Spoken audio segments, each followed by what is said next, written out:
नमस्कार, स्वागत है आप सभी का आध्यात्मिक ज्ञान समाचार चैनल में। आज फिर से हाजिर हैं ज्ञानवर्धक कहानियों के साथ, ज्ञानवर्धक जानकारी के साथ। तो चलिए जानते हैं। भक्त हनुमान को अपार शक्तियों का देवता माना जाता है और उन्होंने कई बलशाली योद्धाओं के अहंकार को तोड़ा भी है।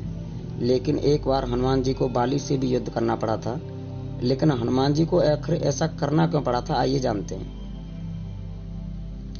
रामायण की पुस्तक किष्किंधा कांड के 67वें अध्यायों में 5 अध्याय से लेकर 26 तक ही बाली का वर्णन किया गया है। फिर भी रामायण में बाली की मुख्य भूमिका रही है। विशेषकर उसके वध को लेकर। बाली सुग्रीव का बड़ा भाई था और किष्किंधा का राजा था। उसे बाली को इंद्र का भी पुत्र माना जाता है। बाली को ब्रह्मा जी के द्वारा यह वरदान प्राप्त था कि वह जिससे भी लड़ेगा उसका आधा बल उसमें समा जाएगा।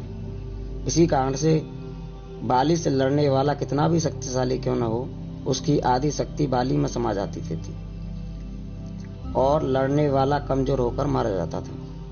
बाली ने अपनी इस अद्भुत शक्ति के कारण 1000 हाथियों का बल रखने वाले दुंदुभी नामक असुर का भी वध कर दिया था।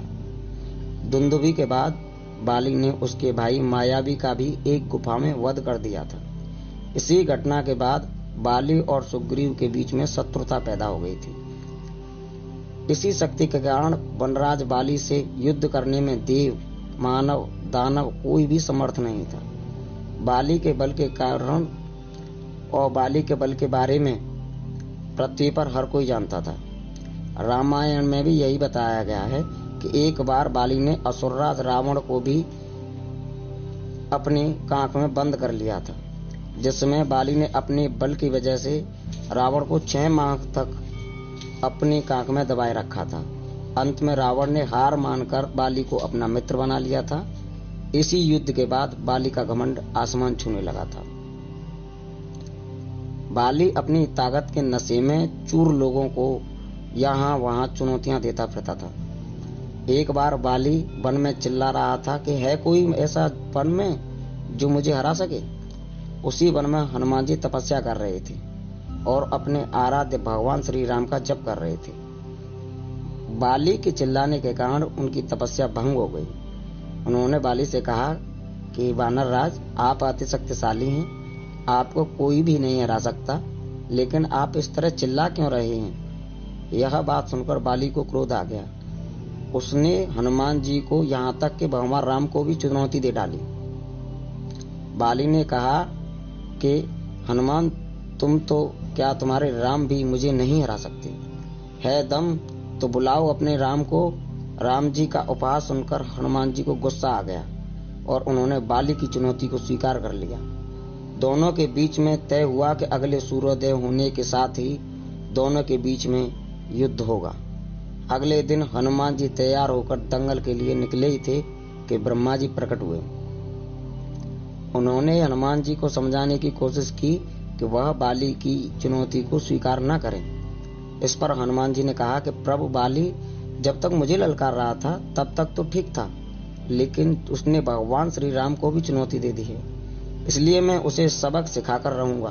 ब्रह्मा जी ने फिर से समझाने की कोशिश की कि हनुमान जी बोले कि अगर मैं पीछे हट गया तो दुनिया क्या कहेगी। इस पर ब्रह्मा जी ने कहा कि ठीक है, आप युद्ध के लिए जाओ, लेकिन अपनी शक्ति का 10वां हिस्सा ही लेकर जाओ। शेष अपने आराध्य के चरणों में अर्पित कर दो। दंगल से लौटकर आप यह शक्ति हासिल कर लेना। हनुमान जी मान गए और अपनी शक्ति का कुल 10वां हिस्सा लेकर चल दिए। युद्ध के मैदान में कदम रखते ही वरदान के मुताबिक हनुमान जी की आधी शक्ति का आधा हिस्सा बाली के शरीर में चला गया। इससे बाली के शरीर में जबरदस्त हलचल शुरू हो गई। उसे लगा कि ताकत का कोई समुद्र शरीर में हिलोरे ले रहा है। चंद पलों में बाली को लगने लगा कि उसकी नसें फट जाएंगी और रक्त बाहर निकलने लगेगा। उसी समय वहां पर ब्रह्मा जी प्रकट हो गए और उन्होंने बाली से कहा कि तुम स्वयं को संसार में सबसे अधिक शक्तिशाली समझते हो, लेकिन तुम्हारा शरीर हनुमान जी की 10वीं शक्ति का हिस्सा भी संभाल नहीं पा रहा है। यदि तुम स्वयं को जिंदा रखना चाहते हो तो हनुमान जी से कोसों दूर चले जाओ।